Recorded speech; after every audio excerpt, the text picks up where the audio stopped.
Okay, day 2.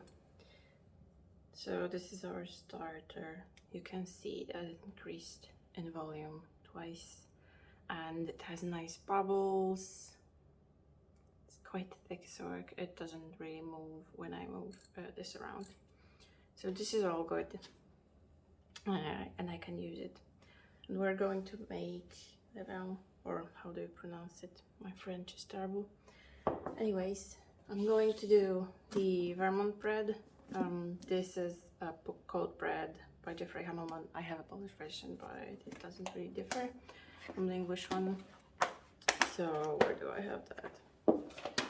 Cool. I obviously don't remember the proportions.